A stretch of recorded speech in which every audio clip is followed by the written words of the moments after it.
श्री गणेशाय नमः।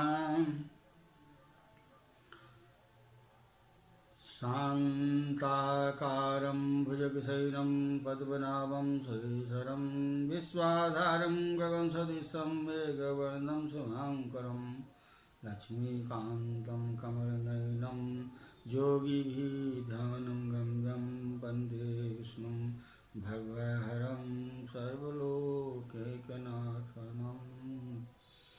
प्रवक्ता आधार पुरुषस्य नामः डॉक्टर कृष्ण नारायण झा, सहायक प्रोफेसर, जूथालाल संस्कृत महाविद्यालय मझौलिया, पश्चिमी चंपारण। आज का कक्षा है शास्त्री प्रतिष्ठा तृतीय खंड, साहित्य में षष्ठ पत्र। विषय है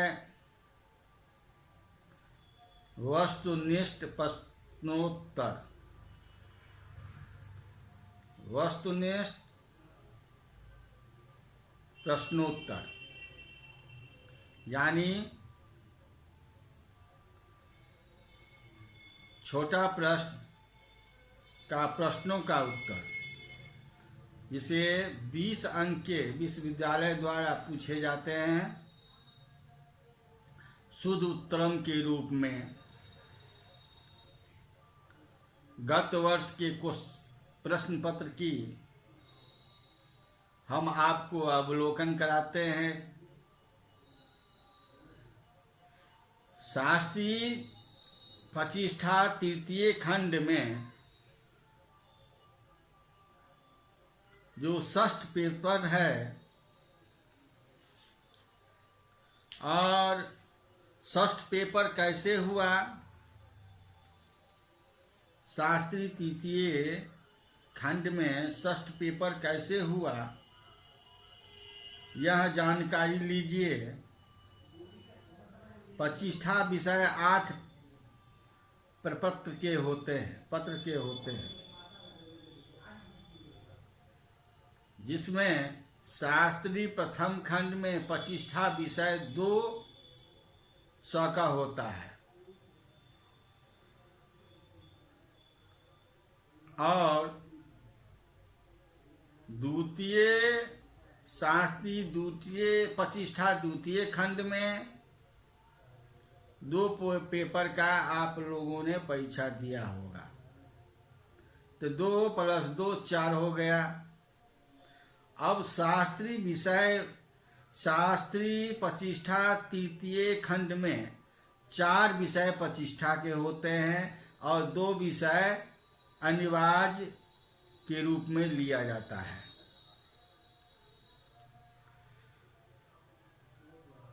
अनिवार्य के रूप में आपको संस्कृत वाङ्मय का इतिहास, सामान्य संस्कृत अध्ययन 100 का संस्कृत वाङ्मय का इतिहास, जो मैंने पूर्व में आप लोगों को क्लास लिए हुए थे, कक्षा लिए हुए थे और सारी बात बताए हुए थे।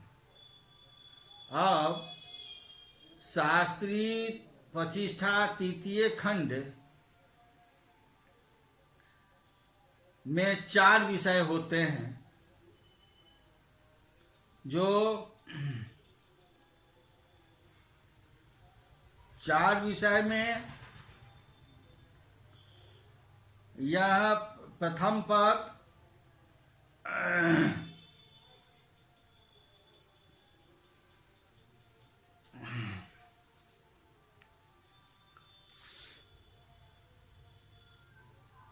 पंचम पत्र होता है, जो तृतीय पत्र के रूप में समझे जाते हैं शास्त्री के, और षष्ठ पत्र जो होता है वह चतुर्थ पद के बारे में जाना जाता है सिलियर के अनुसार।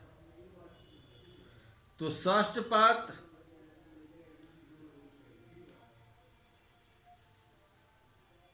में कैसे कैसे प्रश्न पूछे जाते हैं कौन कौन पुस्तक है उसके बारे में पहले तो जानकारी लेना आवश्यक है। तो षष्ठ पत्र में शास्त्रीय प्रतिष्ठा तृतीय खंड में षष्ठ पत्र जो चतुर्थ पद के रूप में जाने जाते हैं, उसमें पुस्तक है चंपू रामायण, जिसे हम गद पद्मयम चंपू कहते हैं। तो गद पद्मयम चंपू रामायण जो विश्वविद्यालय द्वारा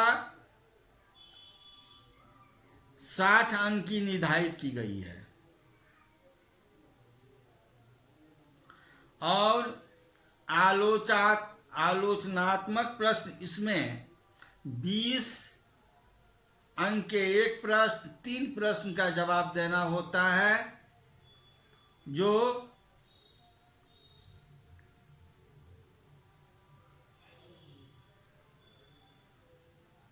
साठ अंक के बराबर हो जाते हैं। इसमें आलोचनात्मक प्रश्न 60 अंक के पूछे जाते हैं, और व्याख्या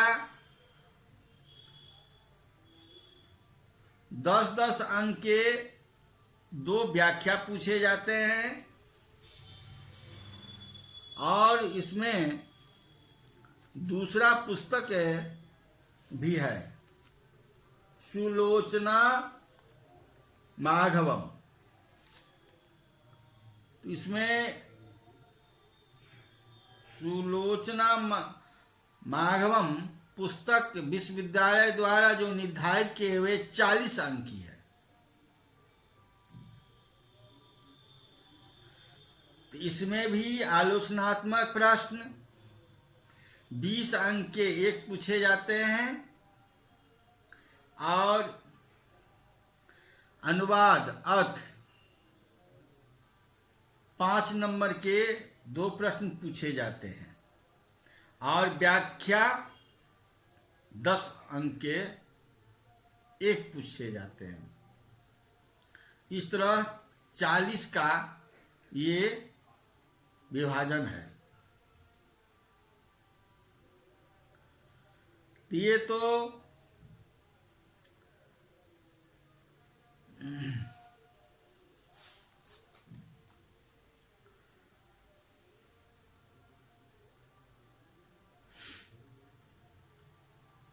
ये तो पाठ्यक्रम के अनुसार निर्धारित की गई है। अब गत वर्ष के में जो प्रश्न पूछे गए हैं, इसके बारे में जानकारी लें आप। गत वर्ष का प्रश्न पत्र कैसे कैसे प्रश्न पूछे जाते हैं, उसके विषय में जानकारी लेना आवश्यक है। इसमें है खंड अ,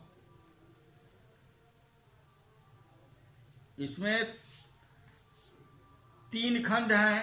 प्रश्न जो पूछे जाते हैं से 3 खंडों में पूछे जाते हैं।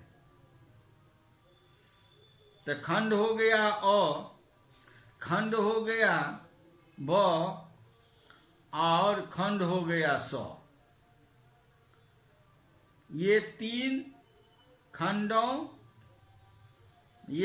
खंड हैं।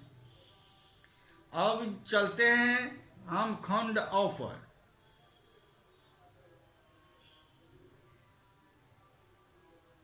अब कहता है प्रश्न पत्र जो 60 अंक के चंपू रामायण निर्धारित की गई है, उसमें अस्मात् खंड 3 प्रश्ना समाधेया। प्रश्न है अस्मात् मतलब 1 2 3 4 क ख ग घ, ये 4 जो है प्रश्न आपको दिया गया है।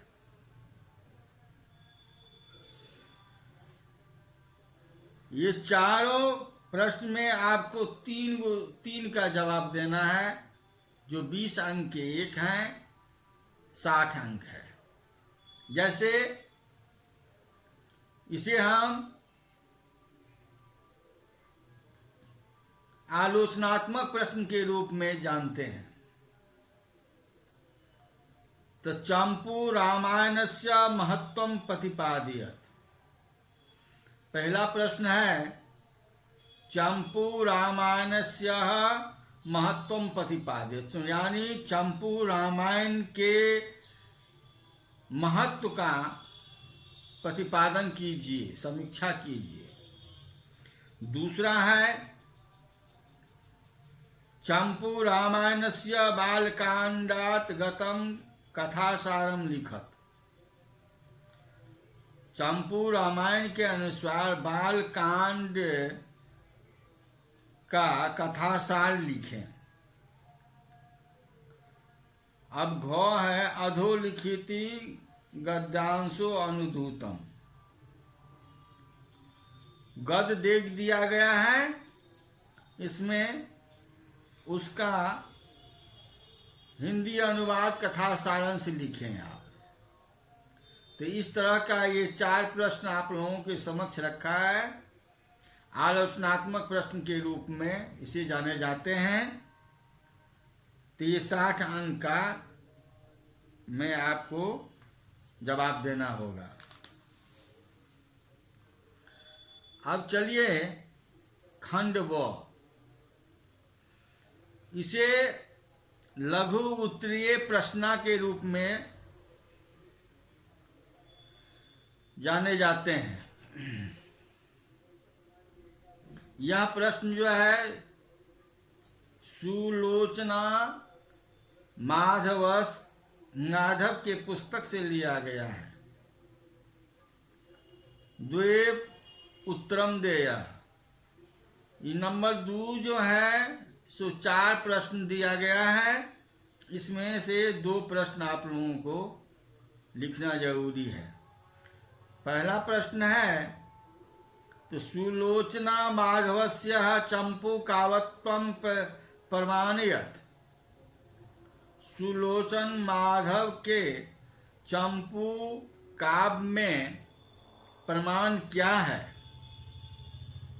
दूसरा है चंपू काव्यस्य लक्षणं विलिख्यताम्। चंपू काव्य के लक्षण लिखें। और सलाथो लिख्यताम्, श्लोक दिया गया है, 1 2 3 श्लोक दिया गया है। उसमें आप व्याख्या के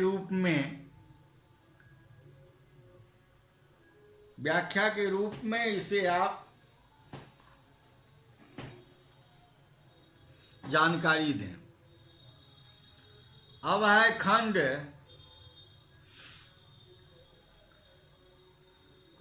खंड 100।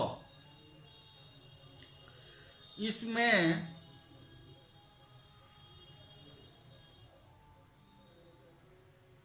चतुर्थ विकल्पेषु उचित उत्तरम चेयम। खंड 100 में कहते हैं 4 प्रश्नों का, इसमें 10 प्रश्नों का उत्तर देना है, चुनना है आपको। 4 वैकल्पिक दिया गया है, अशुद्ध का एवं शुद्ध का, उसमें से शुद्ध प्रश्न चुनना है। जानकारी रहेगा तभी न चुनिएगा। पहला है कह आदि कवि। आदि कवि कौन है। संस्कृत साहित्य में आदि कवि के बारे में कौन नहीं जानता है? वाल्मीकि रामायण जो लिखे हैं आदि कवि, तो कह आदि कवि कौन है? इसमें 4 वैकल्पिक दिए गए हैं। पहला है वाल्मीकि, दूसरा है विश्वामित्र, तीसरा है व्यास और चौथा है कालिदास। यह चंपू रामायण से उद्धित है। तो चंपू रामायण कह आदि कवि ही इसका उत्तर हुआ है। वाल्मीकि आदि कवि ही अस्ति, वाल्मीकि ही आदि कवि आसीत। अब दूसरा प्रश्न है आपके लिए, सुलोचना माघवस्य रचनाकार को विद्यते।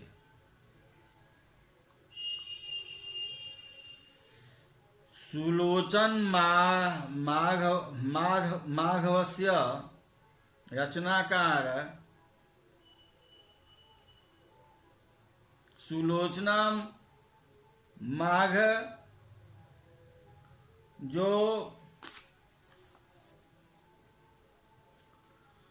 विश्वविद्यालय द्वारा 40 अंक की निर्धारित की गई है, जो अभी अभी हम आप लोगों को जानकारी दिए हैं। उसके रचनाकार कौन है?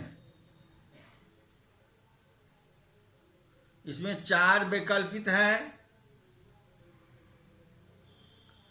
इसमें है वाचस्पति मिश्र, धर्मदत्त झा, भोजराज एवं शंकर मिश्र। ये 4 विद्वानों का इसमें दिया गया है। इसमें कौन रचनाकार है? सुलोचना माधव का कौन रचनाकार है, इसके बारे में जानकारी तो लीजिए आप। धर्मदत्त झा सुलोचना माघवस्य रचनाकारः विद्यते। इसका उत्तर हुआ धर्मदत्त झा सुलोचना माघवस्य रचनाकारः विद्यते। धर्मदत्त झा सुलोचना माघव नाटक के रचनाकार हैं। यह उसका उत्तर हुआ। अब चलिए गौ पर। अब गौ जो है उसमें चुनना है रामायणे को रस प्रधानम। रामायण में कौन रस प्रधान है?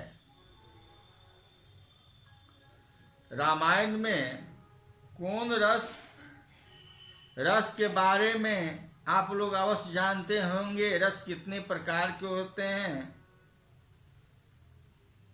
रस की क्या परिभाषा है, इसके बारे में मैं कक्षा में आप लोगों को व्याख्यान दिए थे, जानकारी दिए थे। तो रामायण को रस प्रधानम, रस 10 रस हैं। वीर रस, श्रृंगार रस, करुण रस, रौद्र रस आदि आदि सब हैं। इसमें 4 विकल्पित दिए गए हैं। कौन कौन है? तो धीर रस, वीर रस, उसके बाद करुण रस, उसके बाद श्रृंगार रस, उसके बाद रौद्र रस। ये 4 वैकल्पिक हैं। रामायण को रस प्रधानम, रामायण में रस का प्रधान क्या है?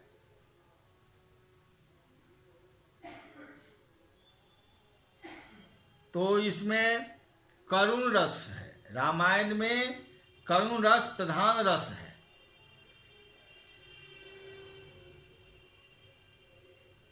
दशरथ मरण,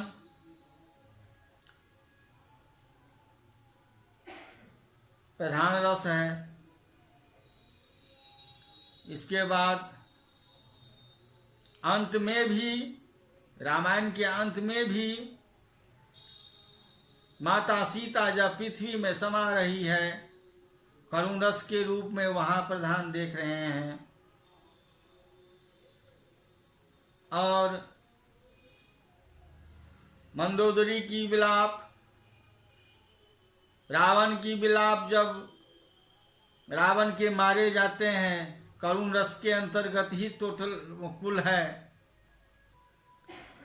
इसलिए रामायण में, वाल्मीकि रामायण में करुण रस की प्रधानता दी गई है। तो इस प्रश्नों का जवाब है रामायणे को रसः प्रधानम, तो करुण रसः रामायणे प्रधानम। इसका सही उत्तर है करुण रस रामायण में प्रधान रस है।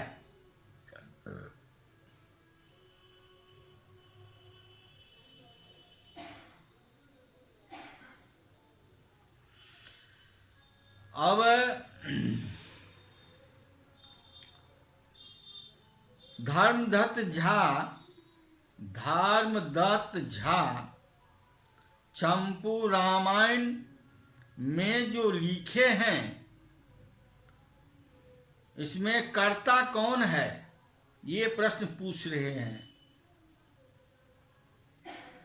तो चंपू रामायणस्य कर्ता कः, कर्ता कौन है? तो चंपू रामायण, इसमें 4 वैकल्पिक दिया गया है।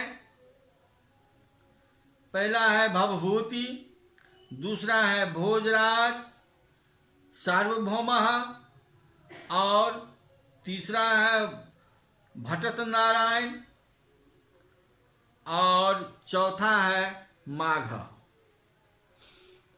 इसका सही उत्तर हुआ चंपू रामायणस्य कर्ता कः। इसका सही उत्तर हुआ, प्रश्न है चंपू रामायणस्य कर्ता का, चंपू रामायण के कर्ता कौन है? इसका सही उत्तर हुआ भोजराज सार्वभौमः चंपू रामायणस्य कर्ता अस्ति। सही उत्तर हुआ चंपू भोजराज सार्वभौमः। ये 4 वैकल्पिक आपको दिया गया है। इसमें दूसरा नंबर जो है सो भोजराज सार्वभौमः चंपू रामायणस्य कर्ता अस्ति। वस्तुनिष्ठ प्रश्न के रूप में आप जान रहे हैं, शुद्ध उत्तरम आप चुन रहे हैं। अब आप देखिए, यह है मतलब 4 प्रश्नों का आप जवाब दे दिए हैं। 6 प्रश्न और आपको जानकारी लेना है 10 प्रश्नों में से।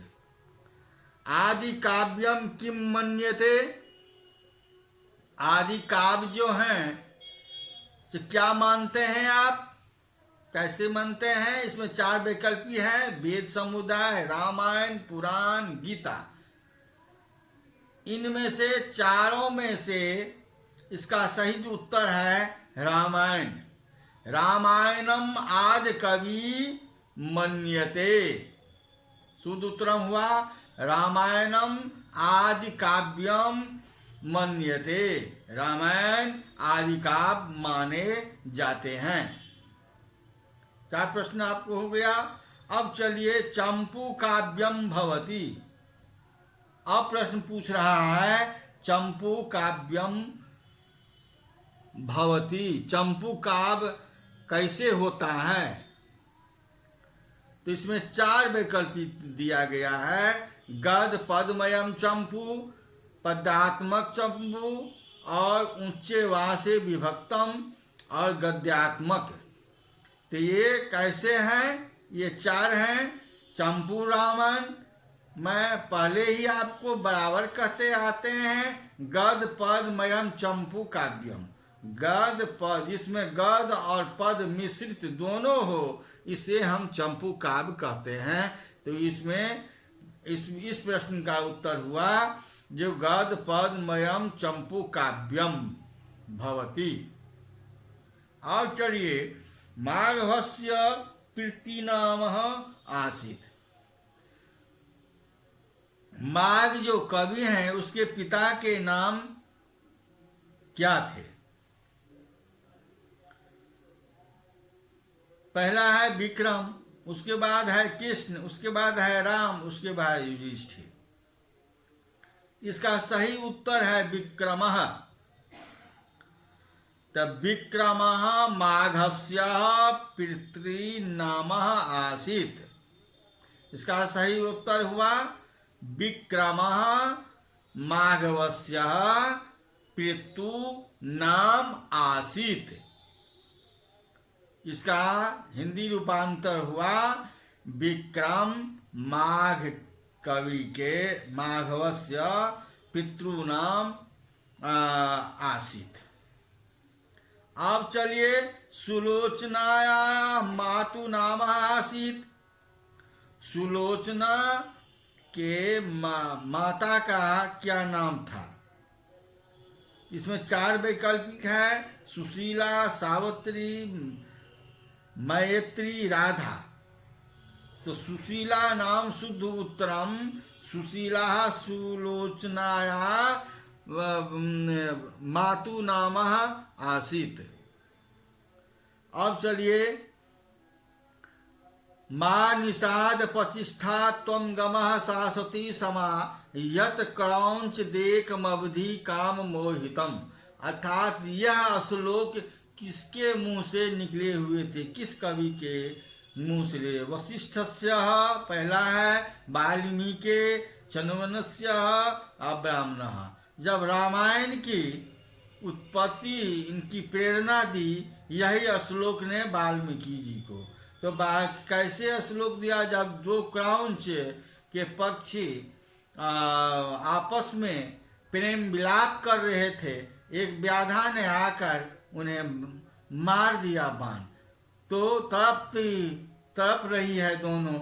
इस कवि ने जब देखते हैं, वाल्मीकि रामायण वाल्मीकि कवि जब देखते हैं तो उनके मुंह से अनायास ही एक श्लोक निकल जाता है, माँ निषाद प्रतिष्ठा त्वं गमः शाश्वती समा यत क्रौंच मबदी देख मबद काम मोहितम। रे निषाद, तू ये क्रौंच पक्षी को जो मारा है वह तू जीवन पर्यंत प्रतिष्ठा प्राप्त नहीं करोगे। तो ये रामायण की फर्स्ट वाल्मीकि जी की यह उक्ति है, इसलिए इसका प्रश्न यही हुआ, वाल्मीकि मां निषादः कस्य मुखः अंतर्गते। अब लास्ट प्रश्न है, रामस्य मातु नाम किम आसीत्। राम के माता का नाम क्या था? जिसमें 4 वैकल्पिक है, कौशल्या, सुमित्रा, सुशीला, केकई। यह 4 आपके लिए दिया गया है। इसमें शुद्ध उत्तर है कौशल्या। कौशल्या रामस्य मातुः नाम आसीत्। इसका शुद्ध उत्तर हुआ, ऐसे लिखिएगा, कौशल्या रामस्य मातु नाम आसीत्। तो इस तरह का आप शास्त्रीय तृतीय खंड प्रतिष्ठा साहित्य में षष्ठम पत्र के रूप में आप ये जानकारी अभी गत वर्ष पूछे गए प्रश्नों की अवलोकन आपने किया है। किस तरह का यह प्रश्न पूछा जाता है। आप लोगों की निकट भविष्य में परीक्षा होने वाला है। कृपया ध्यान करके इस व्याख्यान को सुनेंगे, लाभ उठाएंगे। आज का व्याख्यान हम यहीं समाप्त करते हैं। इति संपूर्णम।